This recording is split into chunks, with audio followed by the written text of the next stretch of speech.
Estamos con Federico Lanuse, Antonio Marocco. Faltan pocas horas para que se cumpla un aniversario que tiene mucho de implicancias para la dirigencia del justicialismo, pero también para la vida política argentina, ¿no? Porque estamos hablando del día en el que Juan Domingo Perón volvió luego exilio muy largo en la vida política argentina, producto de las sucesivas dictaduras militares. ¿Cómo lo ven ustedes a este instante, este día de noviembre? Fede, por favor. No, vos, Fede. Pero...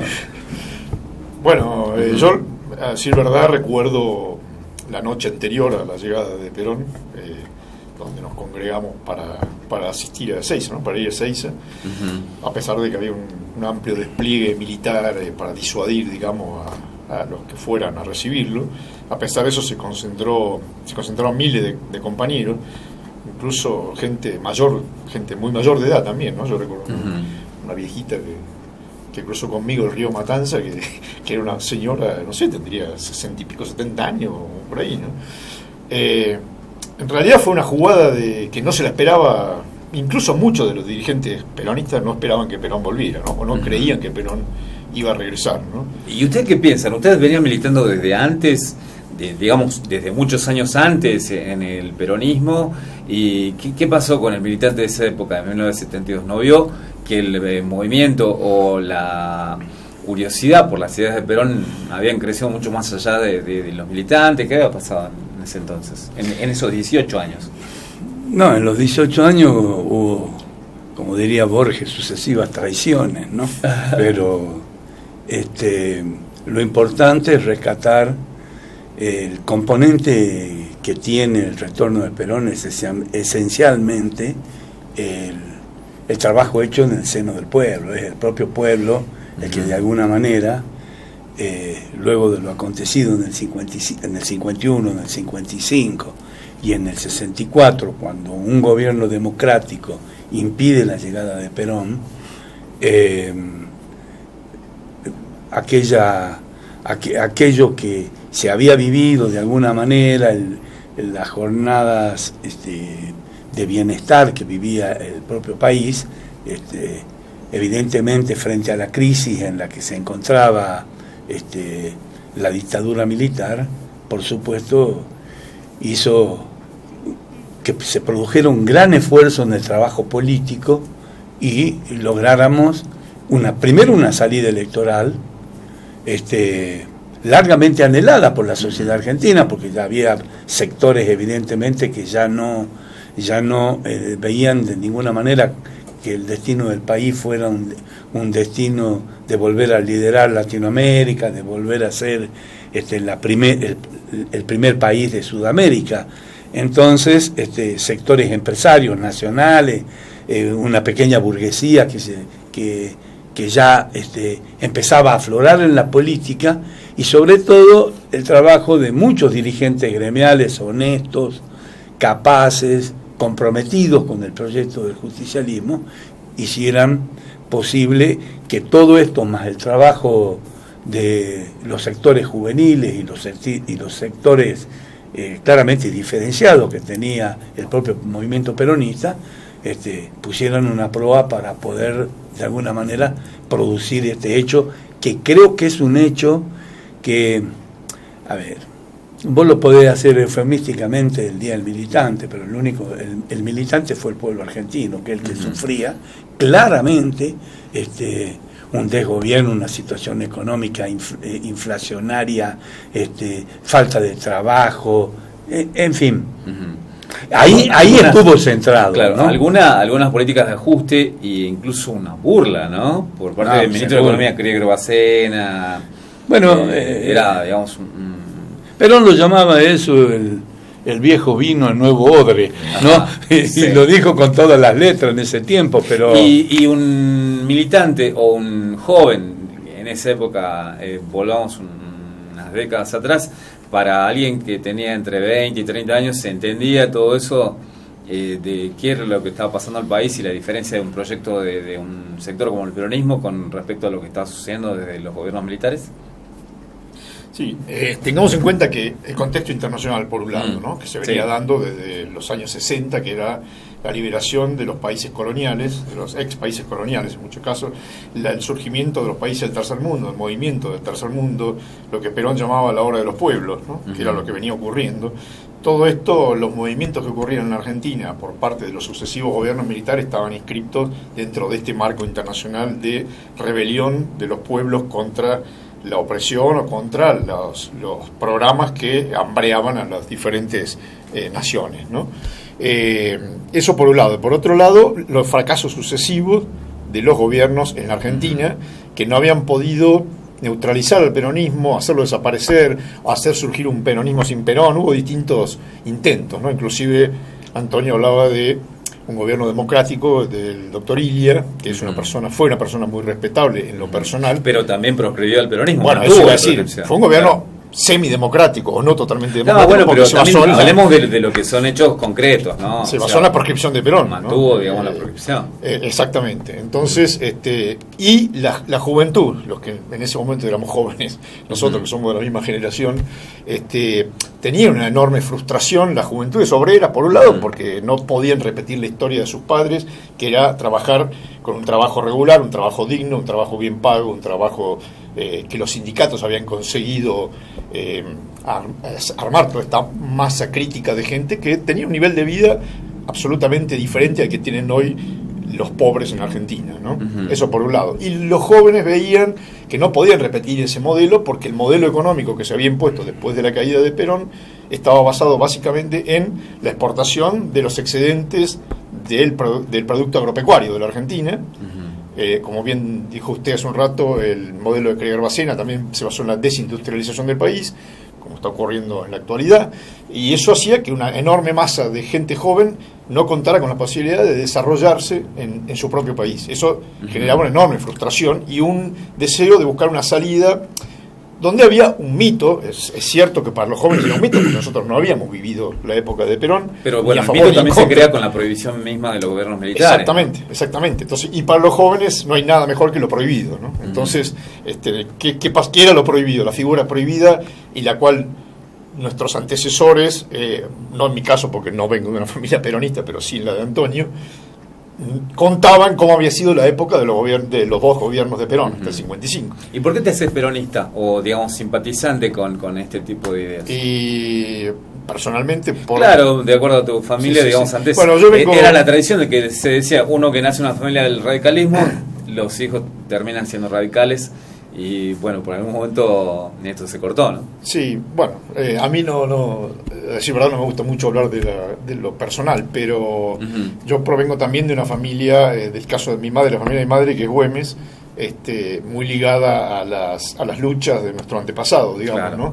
Y yo prácticamente venía todos los años a Salta desde que tengo 5 años de edad, entonces veía una realidad muy diferente a la que te podía encontrar en el ámbito familiar, a pesar de que mi padre, por ejemplo, en particular, él venía, era militante de la democracia cristiana, no era un gorila, digamos, llamándolo, claro, un gorila clásico, digamos. Y en tu caso personal, ¿qué es lo que hace clic, digamos, para trasladar hacia una idea de simpatía con respecto al peronismo, que en esa época tiene que haber estado prohibido? Sí, yo el año 69 ingreso a la Universidad de El Salvador a estudiar Ciencias Políticas.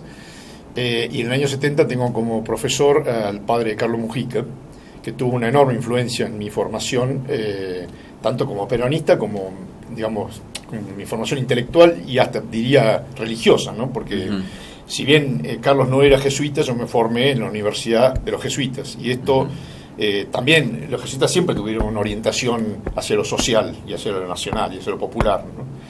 Entonces estar adentro de ese ámbito hacía que uno de alguna manera empezara a recibir influencias, sobre todo muy marcadas en el caso de Carlos Mujica, ¿no? En el caso de un chico de hoy que tiene entre 20 y 30 años, la edad que más o menos ustedes tenían en el año 72, y que proyecta de acá a, digamos, un par de décadas, y que no tiene la posibilidad, o que la ve muy difícil el hecho de tener proyectos personales, como comprar una casa, ¿cuál es el ánimo que lo movería, ustedes piensan, para la militancia o al interés hacia las ideas políticas? Lo que pasa es que hay así como en aquel tiempo la palabra Perón estaba prohibida, hoy la palabra política está prohibida. Digamos, la política es herramienta de transformación que tiene la sociedad para poder mejorar su propia calidad de vida, su integración en una comunidad y que los bienes sean repartidos proporcionalmente a la necesidad de la comunidad. Hoy encontrarla es muy difícil. Los partidos políticos están en una crisis existencial. Hoy en la política argentina, como herramienta política para este tipo de formación de un joven, no hay herramientas. No hay herramientas formativas. Si bien es cierto, nosotros nos formamos en la universidad, como dice Federico, lo que tuvimos la suerte de tener o padres o hermanos mayores, o los que nos integramos de alguna manera cuando ingresamos a las altas casas de estudio, que en ese tiempo era pertenecer, digamos, a un centro de estudiantes de una universidad, era una cosa que era honorífica, meritoria, y de preocupación permanente, no solamente por lo que te tocaba de alguna manera trabajar el día a día en la vida de la facultad, sino por la reformulación de los planes de estudio y todo lo demás, sino porque pensábamos en la política y pensábamos en el país. Y nosotros, nuestra formación no solamente partía de ahí, sino que nosotros militábamos en el partido al cual pertenecíamos. Por eso, en esos tiempos, claramente los sectores conservadores de derecha y demás se aliaban rápidamente a los de izquierda.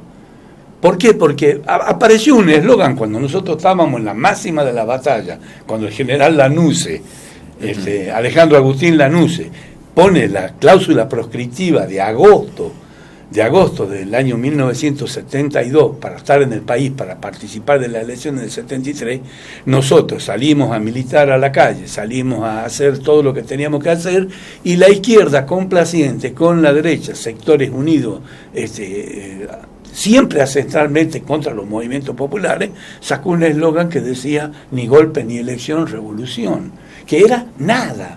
¿Qué era?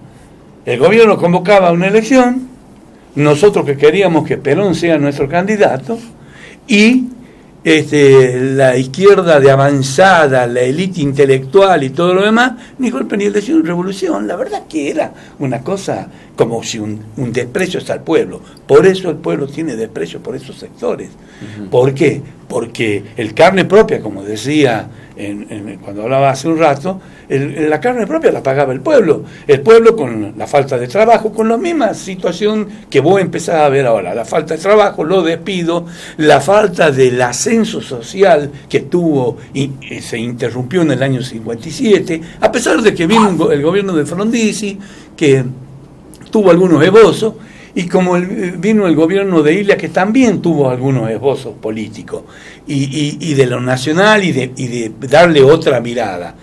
Pero años después, acá en Salta, el doctor Arturo Humberto Ilia nos dijo en una mesa, yo conversé con él, nos dijo en una mesa, si yo permitía el regreso de Perón, nos metían presos todos y nos mataban a todos.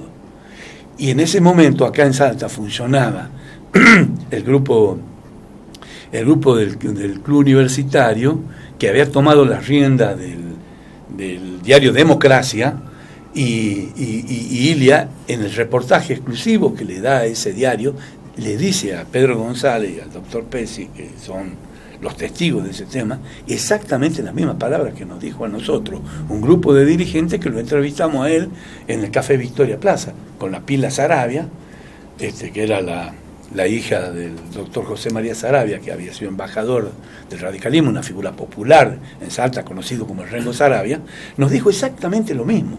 O sea que ya empezaba la imposición del militar. La presencia de Perón podía provocar este tipo de cosas, pero seguramente hubiésemos entrado en una situación muy complicada, muy riesgosa, pero muy riesgosa sobre todo para los sectores del poder. Porque las clases populares, la dirigencia popular, la política, el peronismo y sus aliados, el partido intransigente, los sectores nacionalistas, sabían que de alguna manera ya el peronismo avanzaba y iba a conseguir las cosas que se había propuesto. Y aquí quiero desmentir que en una página, y no lo hago por criticar a un historiador como es Félix Luna, que en el libro del 45 dijo: nunca más se va a dar la historia de que Perón volviera al país, fuera presidente y vistiera el uniforme de general argentino. Y el 12 de octubre del año 73 ocurrió esa cosa, desmintiendo lo que decía ese libro. ¿Cómo creen ustedes que lo vivió el resto de la gente que, por un lado, no tenía mucha idea de lo que era el peronismo, y otra gente que decía, bueno, ¿qué es lo que está pasando acá? O directamente era opositora. ¿Qué es lo que piensan ustedes? ¿O cómo lo vivieron? Bueno, había mucho temor. La presencia de Perón podía provocar una guerra civil, sí. Y porque los sectores que manejaban el poder, o que tenían una idea del poder y de una salida del poder de la Revolución Argentina, que ya había producido la Noche de los Bastones Largos, había producido el desquiciamiento de los cuadros técnicos en el país, había descabezado cualquier intento de posibilidades del tiempo político que requería el país y las respuestas que estaba necesitando el país. La presencia de Perón causaba temor al poder y por supuesto felicidad a la gente. La gente salió, como dice Fede, esa noche hubo vela, de velar la espera en todo el país, en cualquier ciudad del país de Argentina hubo vela para participar al día siguiente de la llegada del general Perón. Y eso que no se transmitía por internet, ¿no? Como ahora. Si teníamos algunas dificultades. Claro. Sí, ya llegó. No hablaban, nos comunicábamos. Había cadena nacional de los medios, pero tomados por el gobierno de Lanús en ese momento. Nosotros nos podíamos enterarnos del boca a boca, porque ni teléfonos había. Del boca a boca o de los teléfonos fijos de los bares donde frecuentábamos. Incluso había contadas casas que estaban todos chupados aparte. Igual yo quiero agregar lo que dice el gringo, sí. Que Perón también venía con otra concepción de la que había dejado en el 55. Primero, bueno, por esto que hablábamos, que el contexto internacional era diferente, la Argentina era diferente, pero además Perón había aprendido en su exilio, aprendido. Era un hombre que sabía mucho, que leía mucho, que estaba, creo que era la persona mejor informada de la Argentina, pero se había dado cuenta de que él tenía que generar vuelvo al concepto de masa crítica, ¿no? De masa crítica que no lo aislara de los argentinos, como había ocurrido, que no generara esto que ahora se denomina la grieta, digamos, que divide la Argentina por la mitad.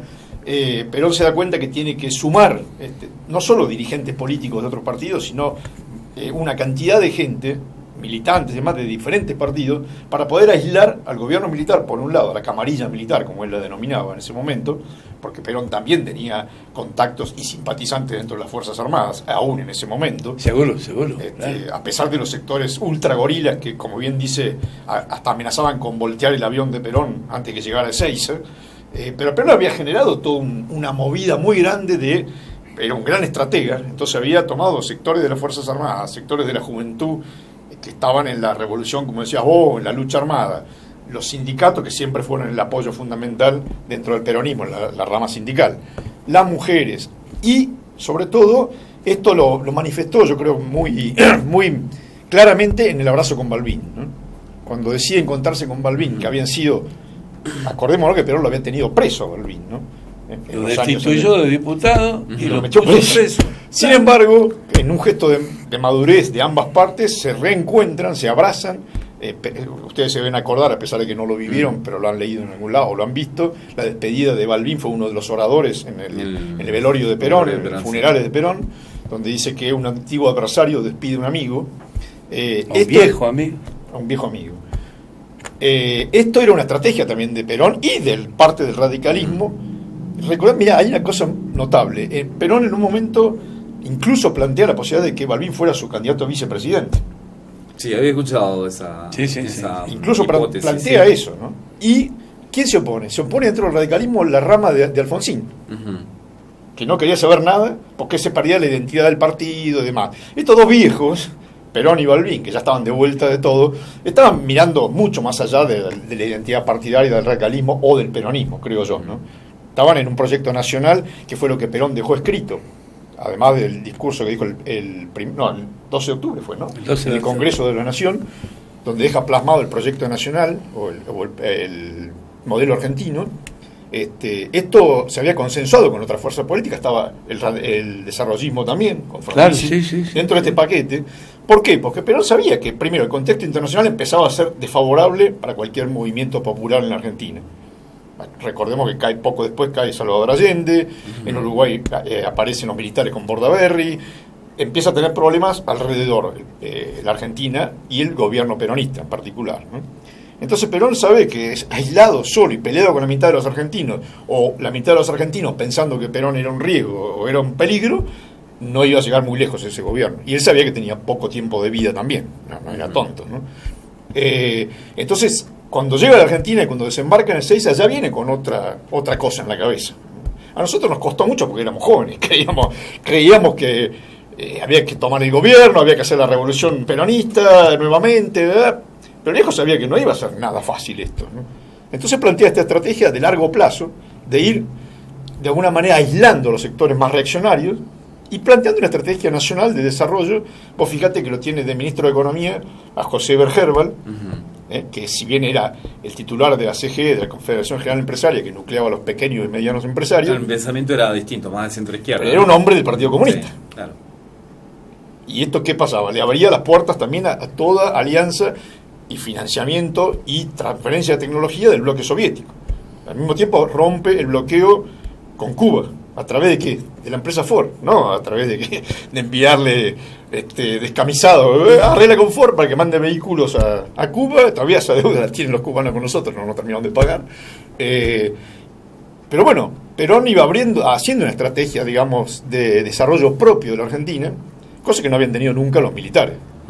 Ellos se reducían a recibir órdenes e instrucciones de los centros de poder internacional, y eso era todo el programa económico, ¿no? Y la gente lo percibía, el argentino común, a eso, la diferencia entre la orientación de un gobierno militar y el que proponía Perón. Y se iba viendo a la medida que transcurría el gobierno, primero con los pocos meses de Cámpora, que bueno, ahí hubo una serie de conflictos que no vale la pena en este momento desarrollar. Pero evidentemente el nivel de vida había ido cambiando, la transferencia, el sector asalariado empieza a tener una participación en el ingreso nacional que fue casi, al final de la vida de Perón, parecida a la que había tenido en los años 45 a 55. A pesar de lo corto que fue. A pesar de lo corto que fue. Y sí, porque ya un poco ahí hablábamos, las paritarias discutían el 50-50 de los trabajadores con los empresarios, y Perón lo había dicho claramente. Pero bueno, esto que yo digo, que la presencia de Perón podía de alguna manera causar esa, como dice Fede, Perón que iba mirando mucho más allá. Y aquí quiero rescatar una cosa que él acaba de decir, que es el tema Cámpora, los 49 días de Cámpora como presidente de la Nación. La verdad que era una situación imposible de sostener. Quienes de alguna manera habíamos estado en Gaspar Campo, habíamos ido a la calle, habíamos ido a un lado y al otro, participando como integrantes y dirigentes juveniles en ese momento del peronismo. Cámpora realmente se da cuenta y dice, Perón en el país, nadie más puede conducir este país que Perón, y le ofrece él su renuncia. Él le dice, general, usted estando acá en el país no hay más poder que el de usted. Soy una formalidad. Y en esto quiero destacar lo de Cámpora. Sí. Porque todo el mundo cree que López Rega lo echaba a Cámpora, que lo ha puesto a... No, es el propio Cámpora que le dice, general, usted en el país, el poder es de usted. A ver, los embajadores con quién querían hablar, los cancilleres con quién querían hablar, la gente que vino a la Asunción querían hablar con Perón, el pueblo argentino quería hablar con Perón. Entonces se daba esa dualidad que era imposible de sostener, y es el propio Cámpora el que sostiene. Muchos historiadores ya de los jóvenes que están escribiendo ahora y redescubriendo algunas cosas, ven esto como realmente el acto de mayor lealtad que puede tener un dirigente político sobre quién fue su conducción. Sí. A Cámpora le solían decir, cuando Perón le preguntaba a la hora, para dar un ejemplo que es válido, ¿no? Cámpora quiere, ¿a qué horas son? Las que usted diga, general. Es una cosa. Esto fue el ataque más sistemático que tuvo el peronismo. ¿Me entendés? Ataque que sufre hasta hoy, ataque que creen que el peronismo es una cosa del pasado. No hay nada más futuro que el peronismo. Así como ya fracasado, y si no, miremos el liberalismo con Lehman Brothers y miremos el comunismo con la perestroika, aparece claramente el peronismo como una posibilidad de doctrina universal. Y esto lo digo con toda la letra y con todo el molde de la letra. ¿Vos también pensás que es futuro el peronismo? Yo creo que la doctrina peronista, más allá de los dirigentes, porque los dirigentes son cuestiones circunstanciales, ¿no?